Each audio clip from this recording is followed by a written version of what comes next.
Assalamualaikum warahmatullahi wabarakatuh.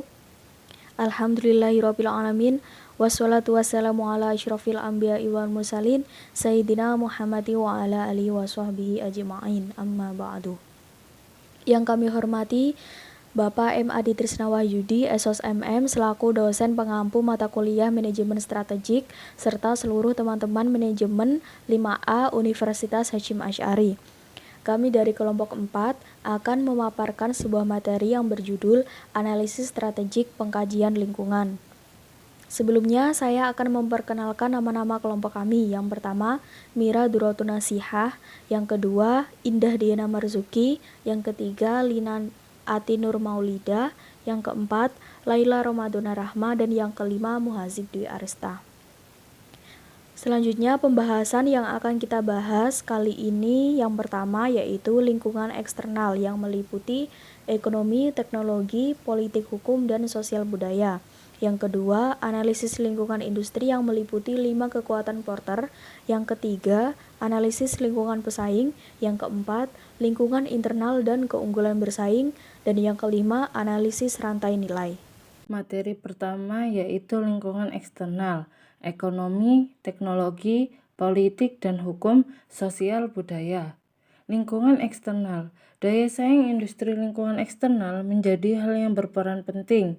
Lingkungan eksternal merupakan faktor penting yang perlu dikaji dalam penentuan pengambilan suatu keputusan, pengenalan, dan pemahaman tentang berbagai kondisi serta dampaknya menjadi hal mutlak yang mampu ditelaah lebih lanjut dikarenakan oleh beberapa hal diantaranya mengenai audit eksternal.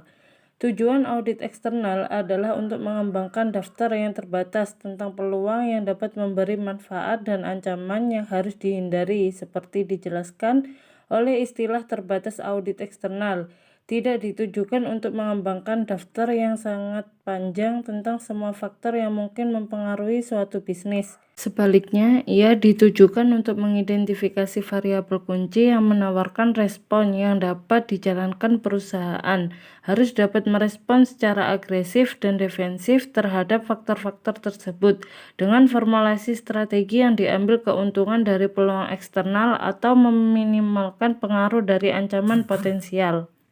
Proses menjalankan audit eksternal harus melibatkan sebanyak mungkin manajer dan karyawan. Keterlibatan dalam proses manajemen strategis akan menghancurkan rumah lama dan komitmen dari anggota organisasi untuk menjalankan audit eksternal. Perusahaan harus mendapat informasi tentang pesaing dan informasi tentang tren ekonomi, sosial budaya, demografi lingkungan, politik pemerintah hukum, dan teknologi. Kekuatan ekonomi. Faktor ekonomi memiliki pengaruh langsung terhadap potensi menarik tidaknya berbagai strategi pertimbangan ekonomi yang perlu dianalisa dalam pengembangan suatu kebijakan atau keputusan. Adalah berbagai faktor di bidang ekonomi dalam lingkungan mana suatu perusahaan bergerak atau beroperasi. Adapun hal-hal yang perlu diperhatikan dan dipertimbangkan dalam pengambilan suatu keputusan yaitu pengembangan global di bidang ekonomi, pertumbuhan ekonomi, dan pelestarian lingkungan, kehadiran korporasi multinasional, kejutan di bidang energi, dan pendanaan. Kekuatan sosial budaya, demografi, dan lingkungan. Perubahan sosial budaya, demografi, dan lingkungan memiliki pengaruh besar terhadap hampir semua produk jasa pasar dan pelanggan perusahaan kecil maupun besar. Berorientasi laba dan nirlaba dalam semua industri telah dikejutkan dan ditantang oleh peluang dan ancaman yang berasal dari perubahan variabel sosial budaya dan demokrasi dan lingkungan. Kekuatan politik, pemerintah, dan hukum. Faktor politik, pemerintah, dan hukum oleh karenanya dapat menjadi peluang atau ancaman utama untuk perusahaan kecil maupun besar. Untuk perusahaan dan industri baru yang bergantung pada kontrak pemerintah atau subsidi, ramalan politik dapat menjadi bagian yang paling penting dalam audit eksternal. Faktor-faktor politik yang berpengaruh pada pengelolaan suatu bisnis antara lain berarti adalah para pengambil keputusan strategi perlu memahami percaturan kekuatan dan pengasuh yang terjadi dalam suatu masyarakat bangsa di lingkungan mana ini bergerak, termasuk percaturan kekuasaan dan kekuatan yang terjadi di kalangan para politisi dan para negarawan. Hal ini berkaitan dengan kebijakan-kebijakan yang menyangkut hajat hidup masyarakat banyak, serta penentuan kebijakan-kebijakan dalam suatu sistem-sistem tertentu yang diambil oleh para pemegang kekuasaan pada suatu periode tertentu. Kekuatan teknologi menggambarkan peluang dan ancaman utama yang harus dipertimbangkan dalam formulasi strategi. Kemajuan teknologi dapat mempengaruhi produk, jasa, pasar, pemasok, distributor, pesaing, pelanggan, proses produksi, praktek pemasaran, dan posisi kompetitif perusahaan secara dramatis. Bagian penting dalam audit eksternal adalah mengidentifikasi perusahaan pesaing dan menentukan kekuatan, kelemahan, kemampuan, peluang, dan ancaman. Kekuatan kompetitif, tujuan, dan strategi. Mengumpulkan dan mengevaluasi informasi tentang pesaing merupakan hal yang penting untuk keberhasilan formulasi strategi. Identifikasi pesaing utama tidak selalu mudah karena banyak perusahaan memiliki divisi yang berkompetisi dalam industri yang berbeda. Kebanyakan perusahaan multidivisi biasanya tidak memberikan informasi penjualan dan laba dengan basis divisi untuk alasan kompetitif. Selanjutnya yaitu analisis lingkungan industri, 5 kekuatan Porter. 5 kekuatan Porter yang pertama yaitu tingkat rivalitas di antara pesaing. Menurut David dalam buku Strategic Management, konsep N-case merupakan kekuatan terbesar dari 5 kekuatan kompetitif lainnya. Faktor persaingan antar pesaing dalam industri yang sama inilah yang menjadi sentral kekuatan persaingan. Strategi yang dijalankan oleh suatu perusahaan dapat berhasil hanya jika perusahaan memberikan keunggulan kompetitif dibandingkan dengan perusahaan pesaing, seperti penurunan harga, peningkatan kualitas, penambahan fitur, penyedia layanan, perpanjangan garansi, dan lain-lain. Semakin tinggi tingkat persaingan antar perusahaan mengindikasikan semakin tinggi pula profitabilitas industri. Namun, profitabilitas perusahaan mungkin menurun. Yang kedua, ancaman pendatang baru.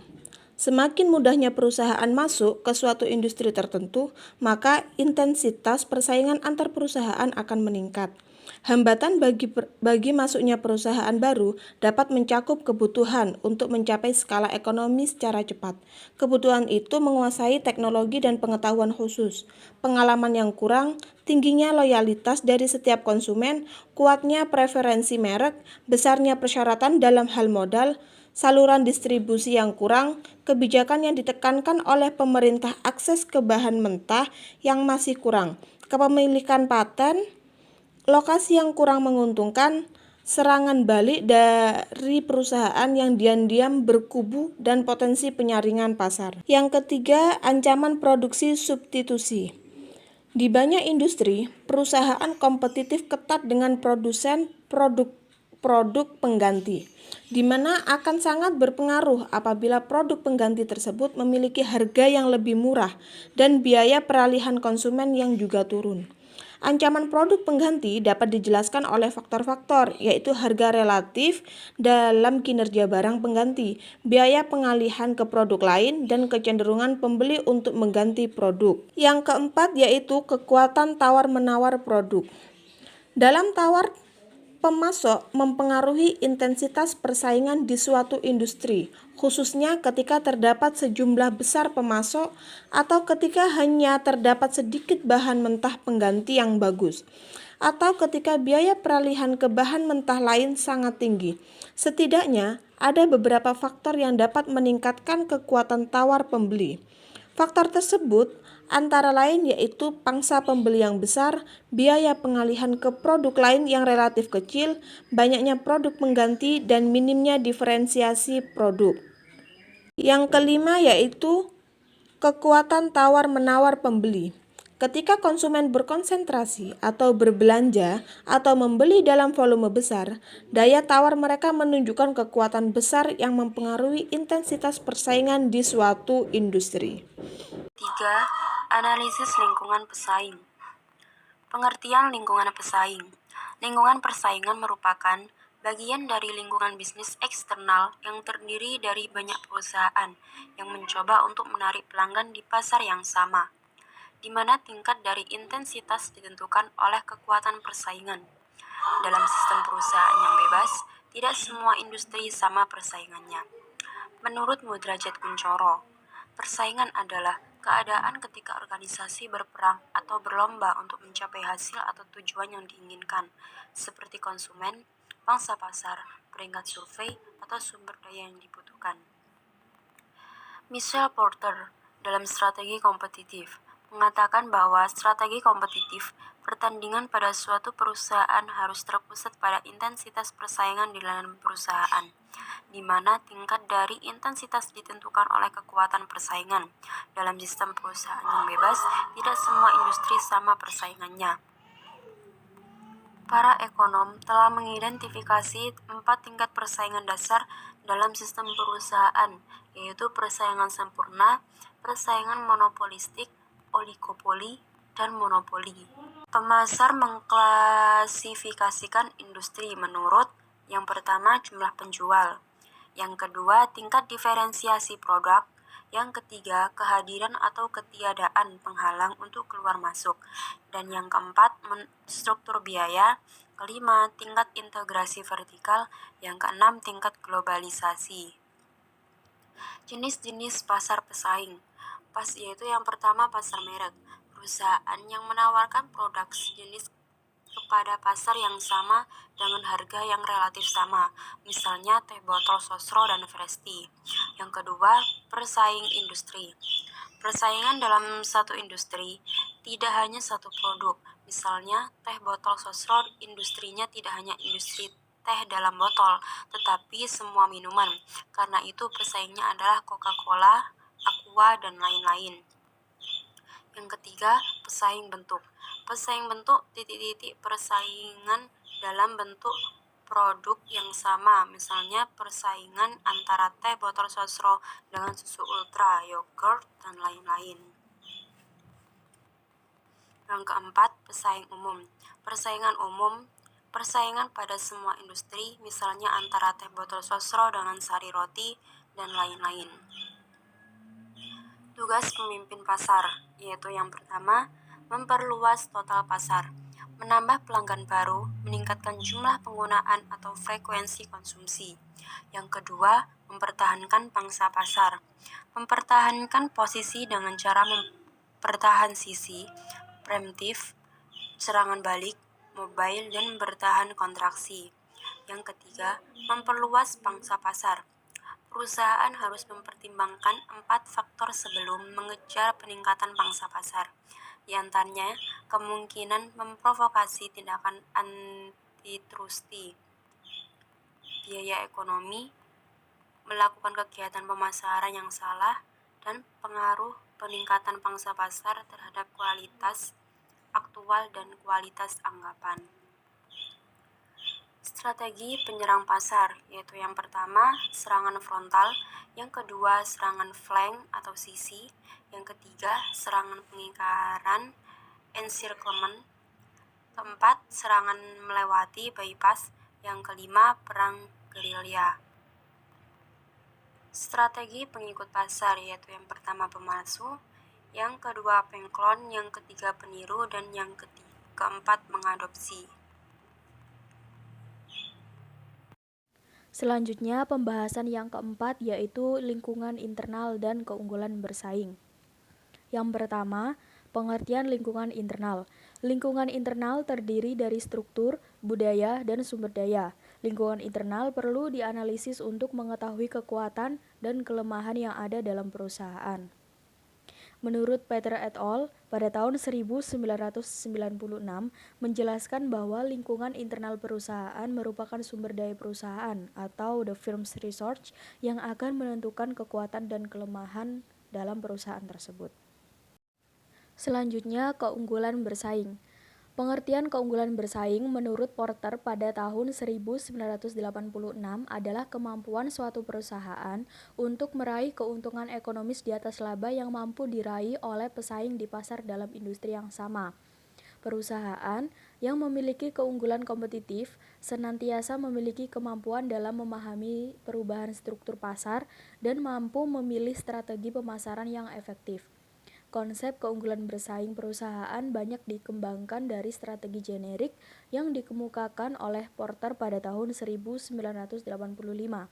Hal-hal yang dapat mengindikasikan variabel keunggulan bersaing adalah imitabilitas, durabilitas, dan kemudahan menyamai. Keunggulan bersaing adalah jantung kinerja perusahaan dalam pasar bersaing. Keunggulan perusahaan pada dasarnya tumbuh dari nilai atau manfaat yang dapat diciptakan perusahaan bagi para pembelinya. Bila kemudian perusahaan mampu menciptakan keunggulan melalui salah satu dari ketiga strategi generik tersebut, maka akan didapatkan keunggulan bersaing. Selanjutnya, pengaruh lingkungan internal terhadap keunggulan bersaing. Lingkungan internal mempunyai pengaruh positif dan signifikan terhadap keunggulan bersaing. Melalui inovasi terhadap produk sangat diperlukan. Inovasi bertujuan untuk memenuhi kebutuhan dan keinginan pelanggan yang semakin bervariasi. Adanya inovasi produk akan semakin membuat pelanggan tertarik memilih produk yang ada. Faktor internal ini juga akan membuat keunggulan bersaing dengan pesaing lainnya. Karena adanya kelengkapan dan variasi produk yang ada, maka pesaing akan semakin sulit untuk mengikuti. Adanya variasi produk harus diikuti dengan kebijakan untuk menerima pesanan dalam skala kecil atau eceran. Hal ini dilakukan untuk mempermudah pelanggan dalam mendapatkan dan memenuhi kebutuhannya. Faktor-faktor lingkungan tersebut mempengaruhi baik secara langsung maupun tidak langsung terhadap strategi daya saing di sebuah organisasi atau perusahaan. Untuk meningkatkan daya saing, dibutuhkan usaha dari asosiasi produsen atau industri tersebut dalam beberapa aspek, seperti ketetapan bahan baku, menetapkan harga produk, dan pemasaran. Pelatihan, pendidikan, dan riset perlu untuk dikembangkan dan ditingkatkan oleh pemerintah lokal dan institusi pendidikan yang lebih tinggi. Selanjutnya, analisis rantai nilai. Pengertian rantai nilai. Sebuah rantai nilai adalah rangkaian kegiatan untuk operasi perusahaan dalam industri yang spesifik. Unit bisnis adalah tingkat yang sesuai untuk pembangunan rantai nilai, bukan tingkat divisi atau tingkat koperasi. Produk melewati semua rantai kegiatan dalam rangka dan pada setiap aktivitas nilai keuntungan beberapa produk. Rantai kegiatan memberikan produk-produk nilai tambah dari jumlah nilai tambah dari semua kegiatan. Hal ini penting untuk tidak mencampur konsep rantai nilai dengan biaya yang terjadi di seluruh kegiatan.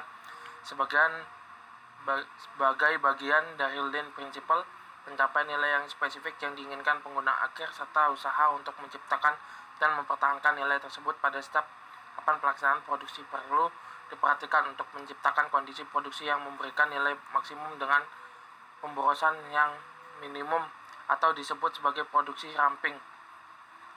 Tujuan dari analisis value chain adalah untuk mengidentifikasi tahap-tahap value chain di mana perusahaan dapat meningkatkan value untuk pelanggan atau untuk menurunkan biaya, penurunan biaya atau peningkatan nilai tambah. Value added dapat membuat perusahaan lebih kompetitif. Aktivitas rantai nilai. Menurut Porter 1985, konsep rantai nilai menyediakan suatu kerangka yang sesuai untuk menjelaskan bagaimana suatu kesatuan organisasi dapat mengelola pertimbangannya substansial dalam mengalokasikan sumber dayanya, menciptakan pembedaan dan secara efektif mengatur biaya-biayanya. Porter selanjutnya mengajukan suatu model rantai nilai sebagai alat untuk mengidentifikasi cara-cara menghasilkan nilai tambah bagi konsumen, yang mana ada model ini ditampilkan keseluruhan nilai yang terdiri dari aktivitas nilai dan keuntungan. Porter membagi aktivitas ke dalam dua kategori. Aktivitas nilai dibagi menjadi 5 aktivitas utama, primary activity, dan 4 aktivitas pendukung, support activity. Pertama adalah primary activity.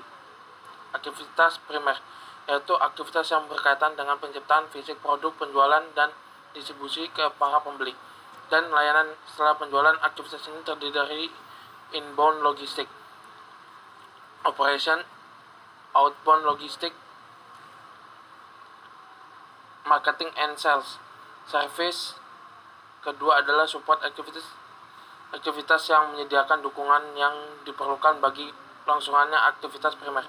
Aktivitas ini terdiri dari procurement, technology development, human resource management, dan firm infrastructure. Analisis value chain untuk keunggulan kompetitif. Rantai nilai merupakan suatu cara pandang di mana bisnis dilihat sebagai rantai aktivitas yang mengubah input menjadi output yang bernilai bagi pelanggan. Nilai bagi pelanggan berasal dari 3 sumber dasar: aktivitas yang membedakan produk, aktivitas yang menurunkan biaya produk, dan aktivitas yang dapat segera memenuhi kebutuhan pelanggan. Langkah awal dalam analisis rantai nilai adalah memecah operasi suatu perusahaan menjadi aktivitas atau proses bisnis tertentu. Biasanya dengan mengelompokkan aktivitas proses tersebut ke dalam kategori aktivitas primer atau pendukung. Proses tersebut disebut juga dengan identifikasi aktivitas. Langkah berikut adalah mencoba mengaitkan biaya ke setiap aktivitas yang berbeda. Setiap aktivitas dalam rantai nilai mengeluarkan biaya serta mengikat waktu dan aset. Analisis rantai nilai mengharuskan manajer untuk mengalokasikan biaya dan aset ke setiap aktivitas, dengan demikian menyediakan sudut pandang yang sangat berbeda terhadap biaya dibandingkan dengan yang dihasilkan oleh metode akuntansi biaya tradisional. Alhamdulillahirrabbilalamin. Pemaparan materi dari kelompok kami telah selesai. Kurang lebihnya mohon maaf. Wabillahi taufiq wal hidayah waridho wal inayah. Wassalamualaikum warahmatullahi wabarakatuh.